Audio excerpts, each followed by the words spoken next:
Well, I love welcome it. to another edition of Live Your Best Life. I'm Dr. Julia Royston, always ecstatic to bring you people, places, tools, things, and resources to help you live your best life. Jesus said, I come that you might have life and have that life to the full, overflowing, and abundantly.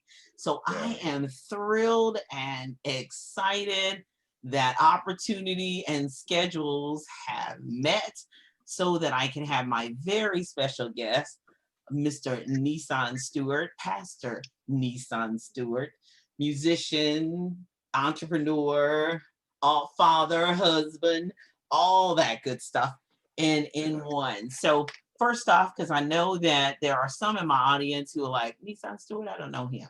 And I don't know what rock you've been under. But anyway, I'm getting ready to introduce you to him if you don't know him. So, sir, if you would just tell us where people can find you on social media so they can follow you there and give us your church website.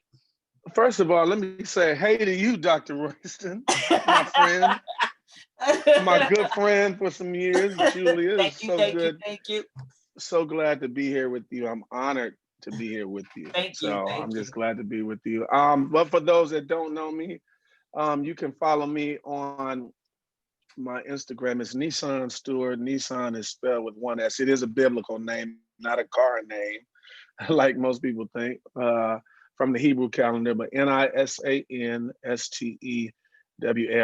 And then our church is Greater Emmanuel Temple here in Linwood, California, just right outside of Los Angeles, just but in Los Angeles County. And we are on Instagram. We're at GET Family Now. GET Family Now. I love it. I love it. I love Yeah. it. Okay, so you're Yes. right. We Yes. have a goodly heritage. We are connected in so many ways. His Yes. father was one of my favorite people, and not just Oh preacher, wow. but he was one of my favorite people. Yeah, because he's an extrovert. Mine too. Yeah, no, but he was one of my favorite people. Your mother I didn't meet but a few times because she was busy Hmm. taking care of you guys and didn't get to But yeah. travel with your dad as much as possible. And so, for those of you Right. who don't know, his dad was the best man at my uncle's wedding, and we were all in church organization together. Sister Emma Stewart Crosley was Yes. related to me on my father's side. So that's one of the things about Pentecostals and Apostolics. We That's are right. very close related, not just spiritual brothers and sisters, but a lot of us are related. So don't talk about Yeah. one because you never know who they're You never know. you never know who they're related to. So my family has really been connected to the Stewarts. And then after my uncle passed away, his uncle became our pastor and our bishop. So, it's just, as they say, it is a total family affair. So Yes. I think my first question is, do you walk in, do you ever sit and experience and think about the goodly heritage that you come from? Like I'm looking at, if you're watching by video, his mother is over his left shoulder. So, Yes. you have your family with you at all times. So do you I feel do. the weight of that goodly heritage at all I I times? Gorgeous lady, gorgeous lady. But do I you feel the I weight of that? do. I do. Here is my uncle, uh, who took over after your uncle, Uh-huh. Bishop Gene, my dad, and my other brother. These two have gone on to glory. And my uncle Yubi still, yeah, holding on. And to answer your question, I do. I think about it every day. Um, Number one, my acceptance to the call of ministry. The call was happening a long time, but I didn't pick up the phone for a long time. And I walked in. I accepted the call um, when my mother passed. Years later, when my father considered me to be the one to assume the pastorate from his hands, I told him, I said, I don't believe in hereditary uh, churches where it's just passed down to the family. I personally don't believe in that. I think that's wrong. You can, and even in business, you can hand something down to somebody in your family, they can screw it all up. Right. Um, I agree. so for me, when my father told me, I considered all of that. I considered the legacy of my grandfather, Bishop William Crosley, and my Aunt Emma. I considered them. I considered from my mother's side, the Lewis side, where all of a lot of her brothers were pastors, her sisters married to pastors, and all that. And I also considered the fact that here in Los Angeles, when it comes to the Pentecostal apostolic churches, even specifically in the Pentecostal Assemblies of the World, and what my father gave as far as his contribution to that organization, and what he also built here for Greater Emmanuel Temple, I looked at all of it, and I saw what it is. I saw how massive it it, uh, it was, but I didn't stay there, because you can stay there and not consider the work that you have to do. One thing I did do is I asked the Lord to just lead me. And I know that sounds cliche because a lot of people say that. I wanted to provide effective ministry in an underserved community for this generation, because what my father and mother did in the 60s, 70s, 80s, 90s, even the early 2000s, um, that was a different day and time. And we see even now, some things change and some things remain the same. It's just a different uh, climate that we're in. But one thing that's for sure is that people still need Jesus, Yes. the whole world. And so my thing was, okay, I understand the love of the people, and that's what I grabbed. I grabbed from my mother her inability to just be loving. Everybody loved her. She's loving to everybody, and I grabbed the strength and homie don't play that from my father. And I put them together, and also using what God gave me, my musical career, my professional music career, which is still going. I'm trying to retire. I'm trying to think about how I'm going to do that, because I am a bivocational leader. But I do a lot. I'm like, they say, they used to say on the Living Color, I'm like the Jamaican. I got 13 job, man. Come on, thing. Yeah, make them. And so doing it all, I want to please God. I want to never overrule or override the fact that I have my own family, and I want to do the balance of it. And I want to take what my parents and others, great leaders from my family and from those that are around, were around them, what they had, and the things that are no good for me. I don't want those things. Right, exactly. So but needless to say, God is good. 2020, He's good, and we Oh, working it out. We got a lot of stuff going on around this church. That's why I'm here today, yeah. even in the pandemic. I So a lot of know, yeah. construction. Well, we came to your installation and Yes, you and guys did. ordination, and of course, we knew it was going to be a major event, but we didn't realize how transitional it really, really was, because Right. what was it, 30 days, 60 days, 90 days 30 days, later, 40 days, 40 40 days days, later. that's right, it was 40 40 days days. exactly. 40 days, yeah. So we, the magnitude of that, the power of that, of being in that place at that particular time, and just enjoying the West Coast, and you think, "Ooh, we're going somewhere near," but then really looking back on that and understanding what that really meant, and what that really Mm. meant to you. So, what did that actually mean to you? Because some people have had their father already deceased, and then they assume the role. You actually had the Well, opportunity, and we witnessed it, hands laid on yeah. you, the oil laid on you from your father directly, and not Yes, yes. knowing that we would that would be the last time we would see him, hug him, Right. Right, right. love him and see him, and hear his voice and see his body. When we saw him there, I mean, I've never Mm. asked you, and this is the first time I've asked you, what did Yeah. that actually feel like? In retrospect, looking at everything, it all happened so fast. If I was to go back and just give you a picture, let me give you the picture leading up to that February. That was February 19th, 2012, I believe, or 18th, one of the days. Forgive me. Uh, I had been on. I was on tour. I was on tour with a major artist working before then. I mean, I knew the day was coming. I was just setting everything up, getting my mind ready. I had prepared a year prior to that, my father told me that was what he was going to do. Then he called me when I was out on tour and said the year before, at the end, around the end of the year, maybe September, October, he said, okay, February, we're going to do February. So I'm just letting you know. I'm like, okay. I was witnessing his transition because he had worked and he did it for some time after my mother passed, but you could tell that he was just tired, not physically in any bad shape. He was just, tired. He'd been in years of ministry, right? And then February comes, we do it. The installation, you all were there. It was so amazing. You and Nikki came, and my friends came around the country, and I try to live a transparent life in terms of my friends. You know me, you know what I do for a living, so forth and so on. And I'm just still the regular guy. I'm like the neighbor. I'm like the regular guy. That's what I try to do.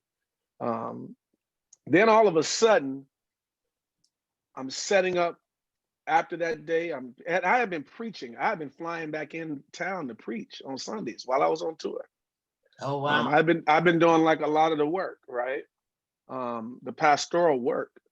And so he dies. I mean, he that happens on a Sunday. The next 3 weeks I preach. Transition. This is a key thing right here. I haven't shared this much.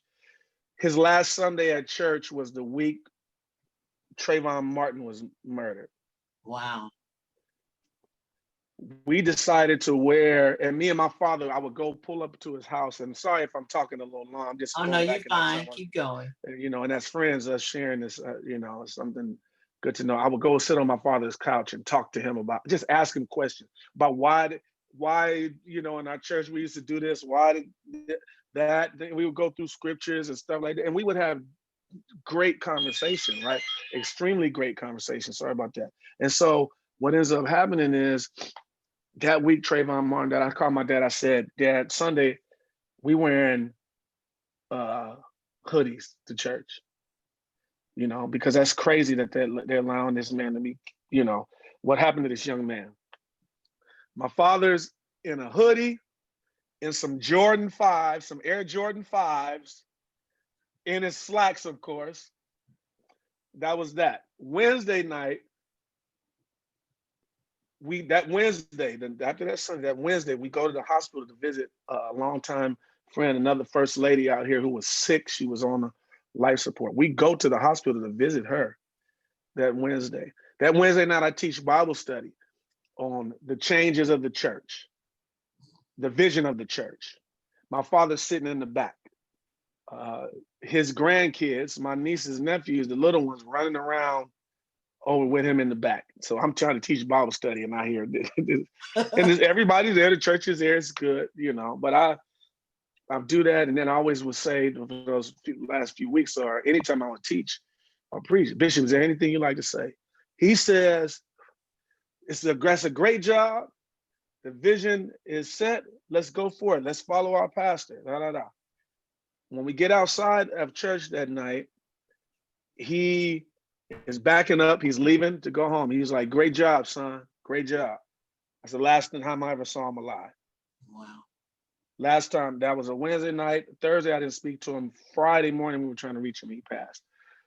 So, and then I had to go. I didn't really get to grieve because I'm now my crutch. The Lord took my crutch from me. Mm-hmm. But thankfully, thanks be to God, I spent the time those years before that getting with him, talking with him, picking his brain, grabbing a hold of history, seeing why, I didn't want so much care about the outside. Yeah, we got a wonderful building here and things, but I wanted to get to the heart of the matter, which is why he started ministry. I got that from him. I was set. Because I know this is what it is. A lot of things we would talk about changing. Even before I was pastor, he'd be like, well, yeah, that's true.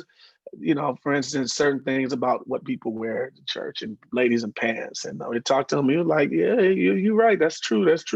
He said, but I'm not going to change it. You're going to be the one to change it. He like, Yeah.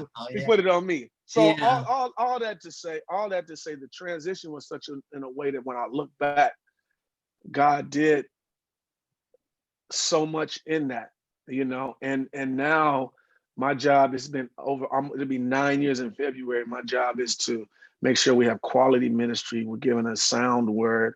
I'm not really a spiritualist in terms of how some people are. Let's say, like even during this election, some people are over spiritualizing things. I'm not really one of those. I believe in trusting God and teaching people to trust God, and those that do not have him, he actually is the best thing that could happen to anybody.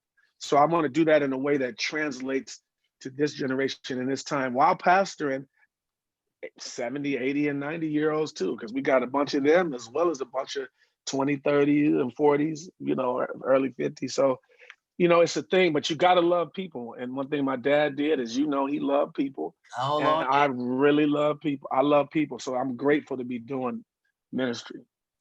Excellent, excellent. We're going to take a break right here. We'll be back with more with Pastor Nisan Stewart.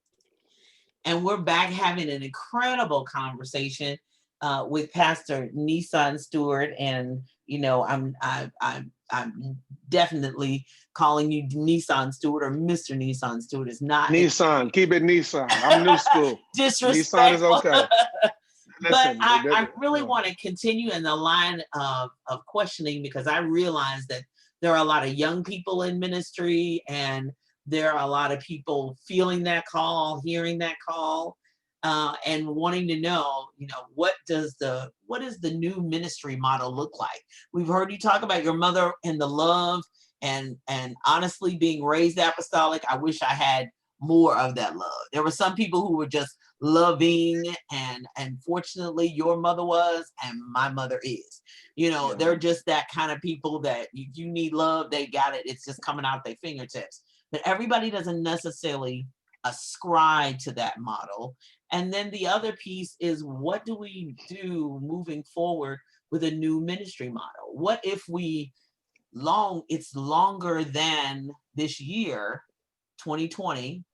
What if we move into 2021 and have to go into 2022 with the virtual, digital, and online space? What does that look like ministry wise? Safely, but ministry wise, what does that new model look like? So a couple of things. For us here at Greater Emmanuel Temple, um, the focus, I try to simplify, because I think sometimes we overcomplicate our what we want to hear and how we want to deliver the gospel. And I've been around. I'm a student of ministry, and so as I've been around, I've sat under Bishop Jakes. I've sat under uh, Joseph Walker. I've sat under great leaders that inspire. And the thing for me was simple. And I'm in the streets a lot. And for us here at Greater Emmanuel, I said I wanted us to do three things. I want us to learn how to love God, love people, and then individuals to learn how to love themselves. There are a lot that do not, with starting at the bottom, they don't even really love their self. We're dealing with people whose every makeup of families are different. Like, I was fortunate to have my mother and my father. I was fortunate, and I appreciate that so much. But I have a level of sensitivity for those that didn't grow up like that. We've been diving into the foster space. We have one of the deacons at our church was featured in the HBO documentary called Foster. Uh, Mrs. Ursuline Beaver, Sister Beavers. She's been here forever. You guys would know her if you saw her. But people need something. Their soul is looking for something, and whether they announce it or not, or tap into it or not, that soul is yearning for the God that created them, right? Exactly. And so what I believe is that we have to show, again, using that word love, the ministry model is really to love people. We're not here to control people. People don't have to be, our church is used to controlling people. They get baptized, let's put them on the roll, let's put them all down. It's a numbers game. Yeah. I don't do that. There's certain things I decided not to tap into, even organizationally, if you will. Okay, we want to know this amount of numbers and that. I'm not per se into that. I know metrics are good, but I don't want to ever get caught up into that. I want to stay focused on the mission, and I want to teach people. And as a pastor that assumes the pastorate, we have to even reteach people how to love God's people. Yeah, you're right. You're right. And so for me, again, we in our churches, the positions and the titles have become such a thing. Yeah. Everybody in their mama's a bishop. Yeah. Of what? And a boo. Don't even And have churches. Exactly. So, and I mean no disrespect, but right. that's what they aim for, right? So Yeah. for me, I'm Nisan. I told my church, people can come in, you can call me Nisan. Call me Nisan. You call me pastor, call me Nisan. It doesn't disrespect, because it doesn't change the fact of who I am and the Right. title and mantle that I carry. But wait One a of the minute, big stop right there. Go But ahead. it's like knowing who you are. I think a Yes. lot of times we have dealt with leadership who didn't have a knowledge of who they were. I mean, even though I introduced myself as Dr. Julia Royston, if you called me Julia, I'm not going to say, oh, no, I'm Dr. Royston. I care less. And when it's time for a check, I don't need doctor on it. I just need JULIA. That's all I need on it. So, yeah, I think that has been a lot of that, that almost narcissistic type of thinking. And, I want to dominate. I want to control. I want to, be over people. And, Well, let me share one thing with that and what brought it to me. Again, okay, I have a fond admiration for Pastor Rick Warren. Rick Warren pastors Saddleback Church out here, arguably one of the largest churches in America, one of the biggest ministries in the world. The reason why I have this admiration for him is because in 2004, when I accepted the call to ministry, and I wanted to dive into getting closer to God and preparing myself and understanding my purpose. Hey, so I was like, what better way to do this than to go get the purpose-driven life, right? Yeah, purpose-driven church. I said, what better way to, and then that's where I'm going. I couldn't find the purpose-driven life book. I'm at Barnes and Nobles. I can't find it. I'm going everywhere. They were like, yes, there's. Someone tries to find it, and they from work there, they can't find it. We end up going, and now some say, go back and look again. I go back, and then I see the purpose-driven church. That was the first thing that when I became accepted to call to ministry, that was the first book I read. Fast forward, I go there now. I teach some Bible study often to their music staff. Even when the racial injustice reared its head with George Floyd, they called me to speak to their whole team because they want to hear things they don't know, and teaching Bible study with them. And being there at the church, everybody calls him Rick. The staff, Rick said that. Who's Rick? Pastor Rick. I'm talking about this church is sitting on acres. Big thing. The biggest, one of the biggest selling books, if not the biggest selling Christian book of all time. Yes. And he's just Rick. And I said, why do people be pastoring 20 people and don't call him bishop, call him bishop. Like we create these facades that end up phasing out on our young people when they become adults, and then they end up leaving the ministry. Exactly. I think because we put focus on certain things that that aren't really relevant to their relationship with God. And then it paints a false picture of what ministry is, what the leader is. I'm not saying we don't give respect and honor, but respect and honor is right. beyond the title that you call them. So for me, our model of ministry is I'm going to teach people how to love God, learn how to love people, and then love yourself. Those three things, I think God will be pleased if we get to that. And of course, there are compartments in each one that we have to deal with. But that's me. And then for the next generation, to set to the second point of the question is, Bishop Jones told me for myself, the day of my installation when you guys were there after he preached it, remember now you're gonna have to pastor two churches in one. It's gonna be your dad's people and it's gonna be all your people. And I'm like, Lord, how do I do this? And the Lord gave me a picture of a bridge.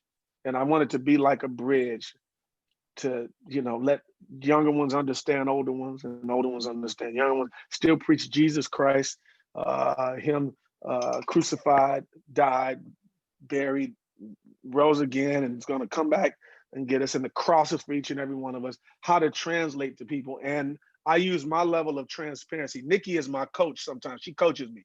She helps me out, because I'm not the natural gifted preacher like most of our counterparts. My dad, the Mike Shakers, Oh yeah, yeah. he could do Now it I too. could do that and all that, but that's not me. My father told me that the Lord didn't call you. He told me, he said, son, the Lord didn't call you so that you can sound like me. All right. The Lord called you to be you. And that confidence helps me to this day because I'm nervous. I'll be like, man, I don't preach like none of these guys. I don't. But when people call me and message me and say, you know what, man, that was amazing for me. I'm like, okay, I may not get no, love from the preachers, but that's not what I'm not looking for that. So I'm okay. I'm No. okay with myself. And that's not what that's probably that's not even what you call for. And you realize that Yeah. Jesus said this hangs the whole law. The whole book is held on two things. Mm-hmm. Love me, love Yes, it yourself, is. and love your neighbors, you love yourself. That's Yeah. it. Yep. That's the Yep. whole thing in a Yeah. nutshell. But Yeah. thank you. Yes. That Yes. really helps a whole lot. So I Yes, have to ma'am. ask you for Mm-hmm. and you're exactly right. I see visually that bridge between the older Generations, between generation generations. and Yeah. the younger, because one of the things that I do love about um even though we say, oh, it shouldn't necessarily just be passed down just because you're the son or whatever, you need to be called or whatever, we get that.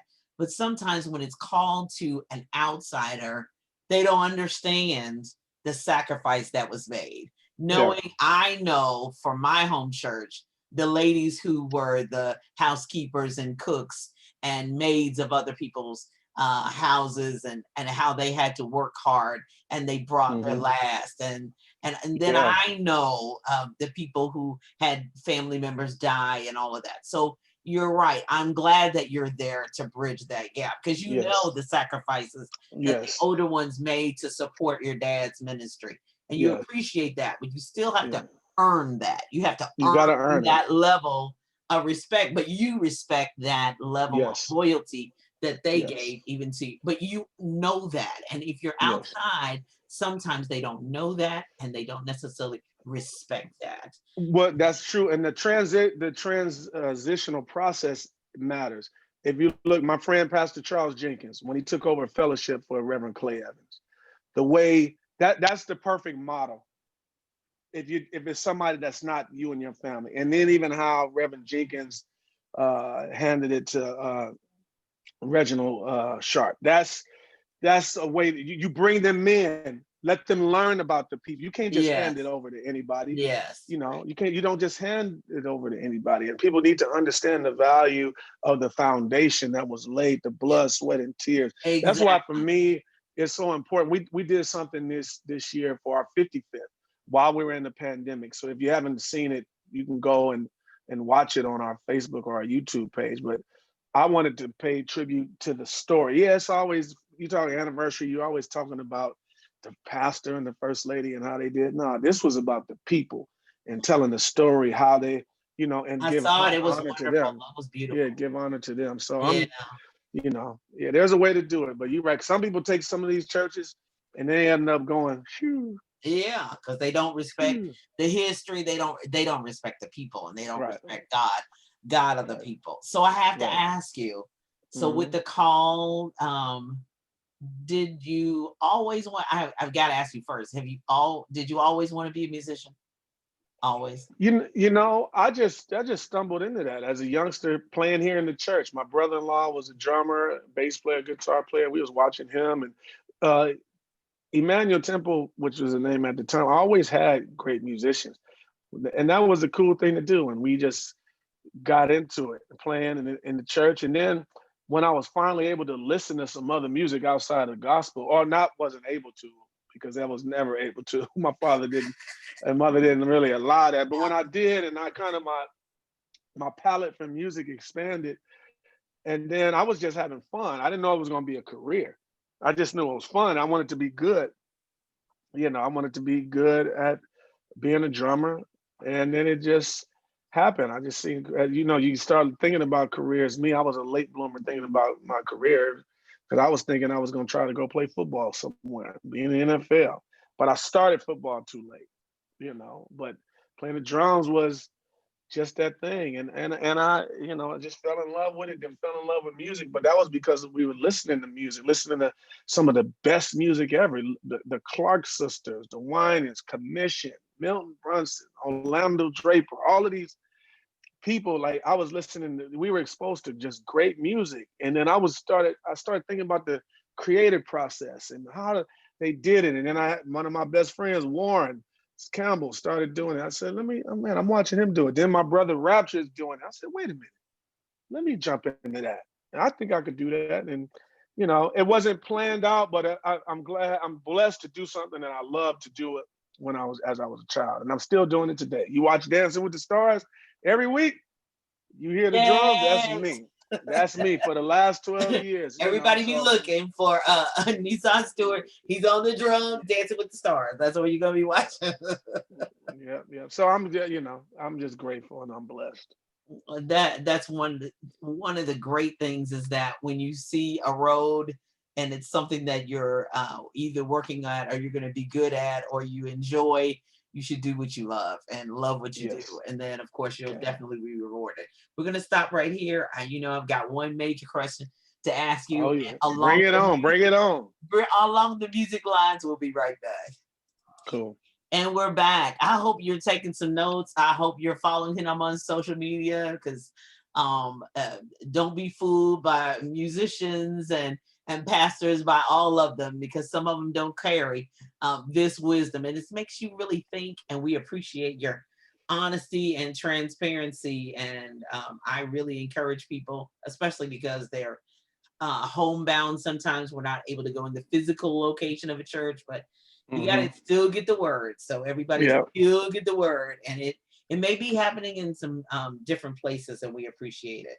So when you're talking Yes. about music, and we're talking about what do you really see is the future of the music industry? Period, because it's undergone so many changes, and what it looks like, and the avenues that people use for creating revenue, getting revenue, and creating music. And some people are disheartened by it. I can't fill an arena.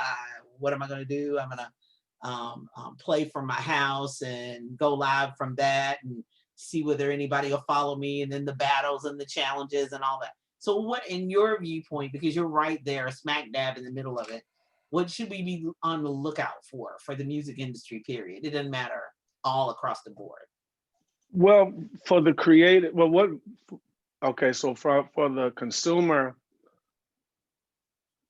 we're flooded with music, and it's a great thing. You get to hear some of everything, all types of styles, and it's a different day. You don't technically need a record label to uh, put out music. Anybody can put out music because this is where we live. Now, here's the challenge, though.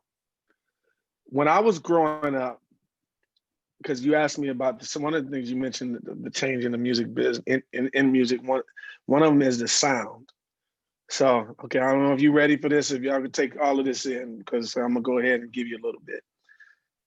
Because you don't have record labels putting out the majority of music, the sound of it, as a producer, me as a musical producer, some people don't put enough quality into the mixes of the records. Mm-hmm.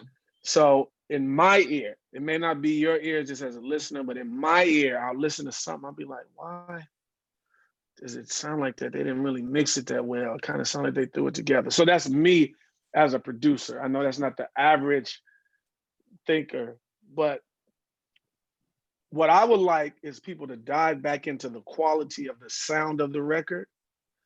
Um, and I would have one of these days. Next time y'all in LA, I'm gonna give you a test on some music. I'm gonna play a couple Oh, I there, can't wait. so you can see what I'm saying. But the good news is nobody has an excuse. If you want to do an album, Julia, right now, you can record it, do it, and put it out right now without waiting on anybody. That's the Right. way technology has set it up. So that's the great thing.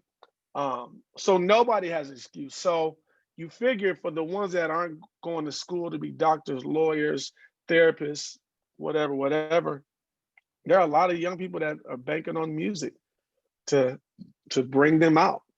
And that's while that is a good thing, some of it is a bad thing because, you know, the technology has made it so easy. Like if you go look at the making of Thriller, like the Michael Jackson Thriller, greatest selling album of all time, and what went into that to make that record be what it is and what goes in the songs and stuff like that.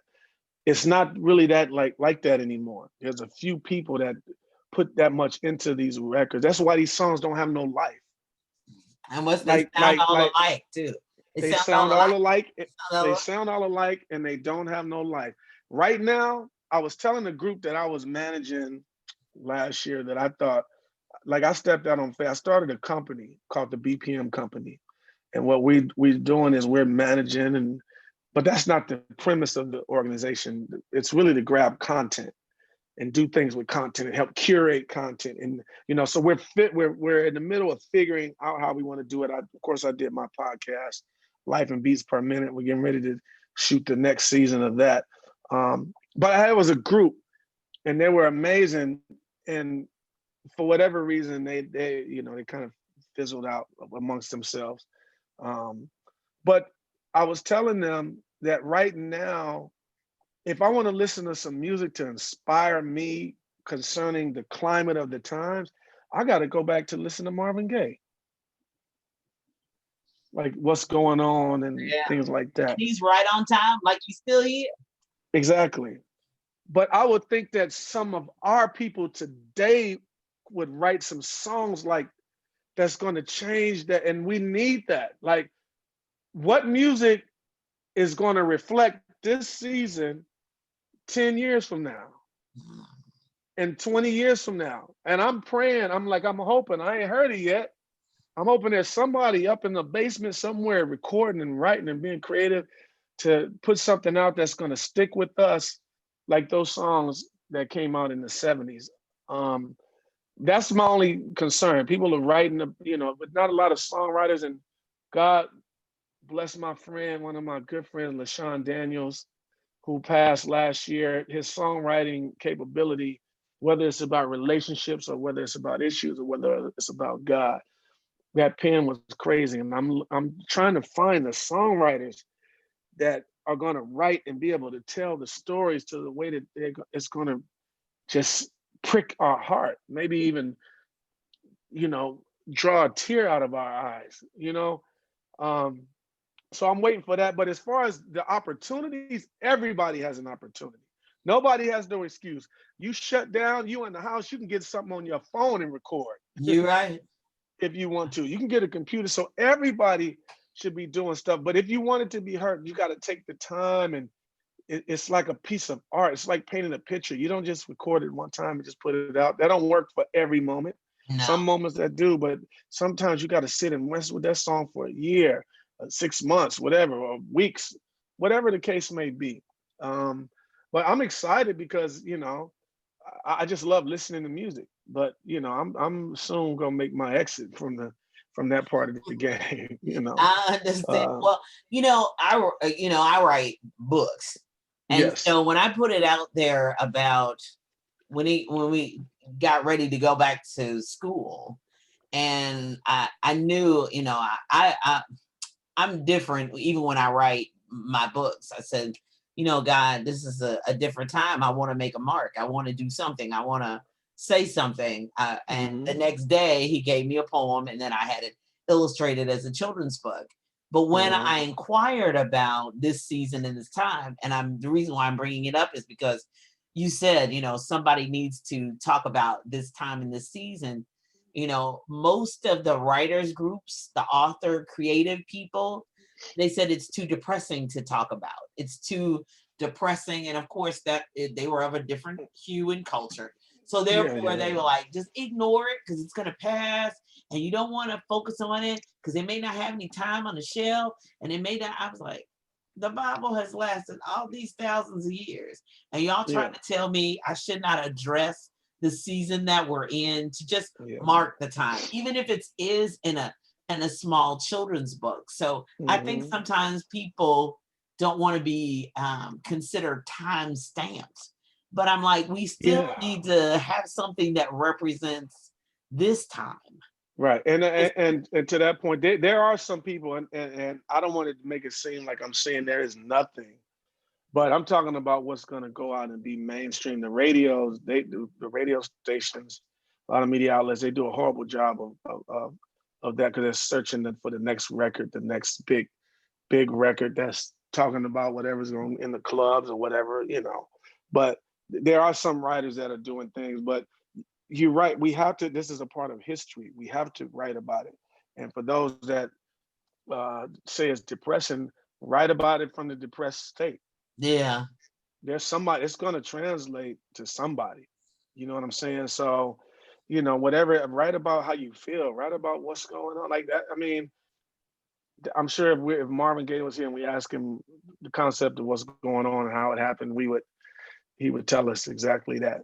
You know, yeah. and but I think everybody, if you have a gift, tap into it. This is a good time to tap into it. So I'm Mm, excited about seeing what's going to happen, you what's got going to that be right. birthed out of this. Yeah, what's going Yes. to be birthed out of this. I'm excited I tell about it. people, don't come out of this without nothing. Don't come That's out of right. this talking about, oh, child, I just, so you just Right. laying on the big couch, eating Right. bonbons and getting high and drinking and just gonna let the Exactly. opportunity of creativity just,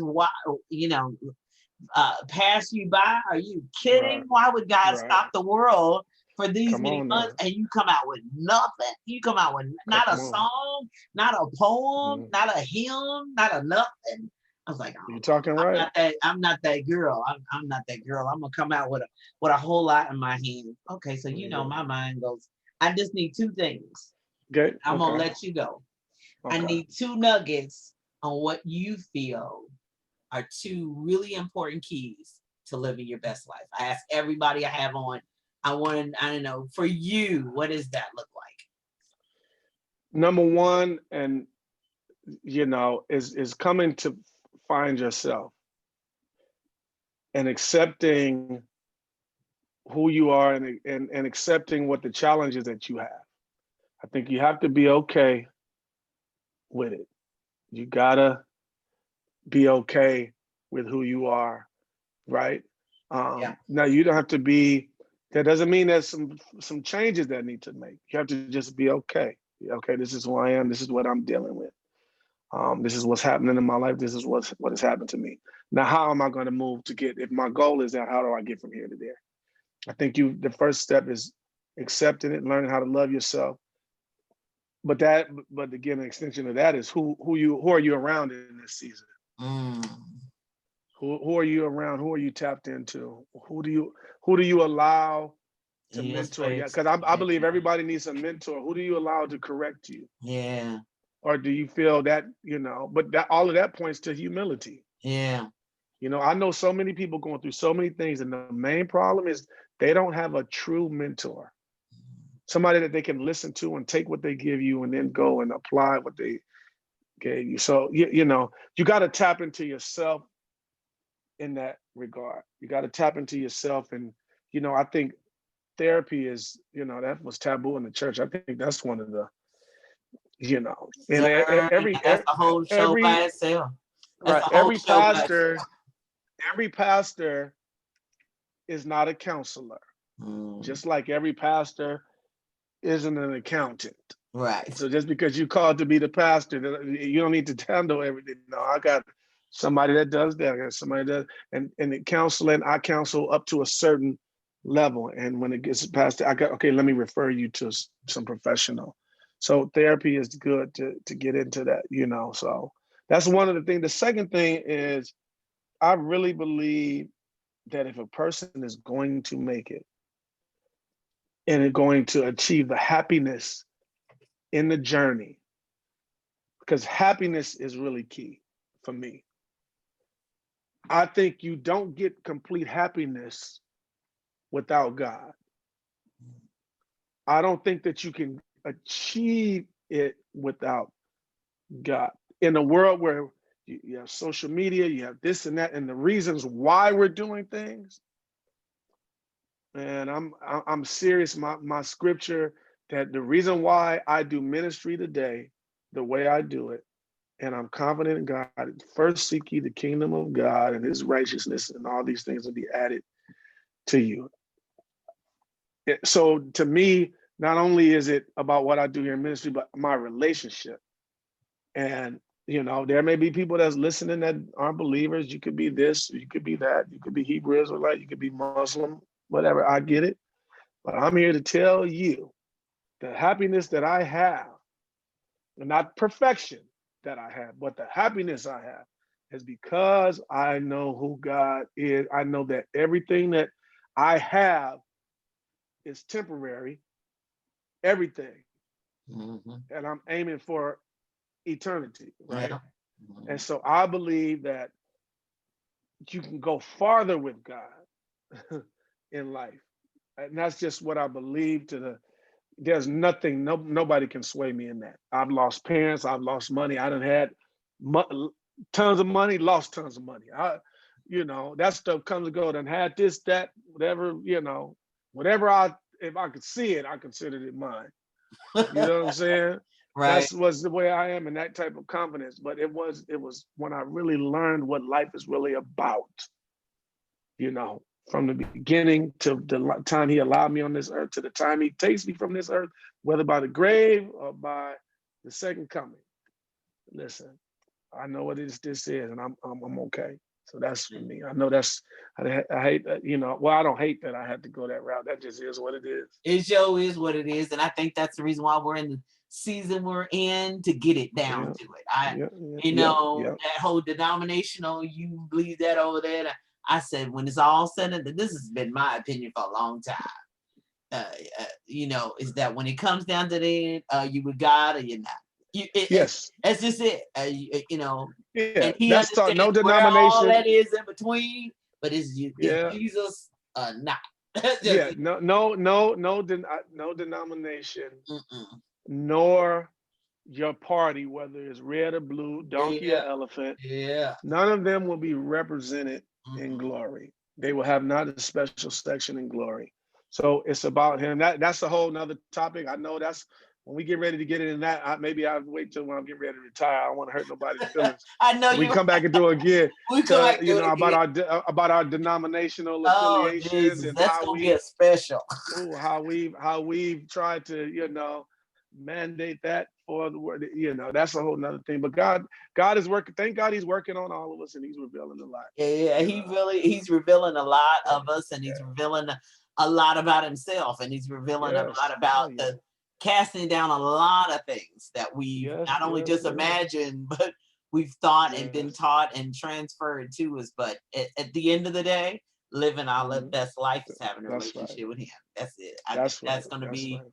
the bottom line. Bottom line, do you know Jesus? And it's going to be yes or no. Does he know Come you? on now. Yes or no. And then Come that's on going to now. be it. So I appreciate this conversation. Oh my goodness.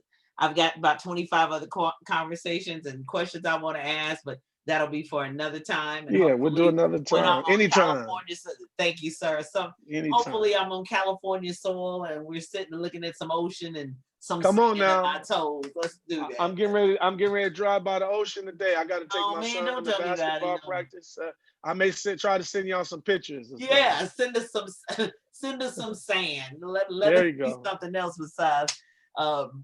this brick and clay. So we I know that's appreciate right. it. Thank you so much. Blessing to you You're welcome. and all that you do. And Thank until we you. meet again, my prayer is for you and for everyone listening that you live your best life. Have a great day. Thank you.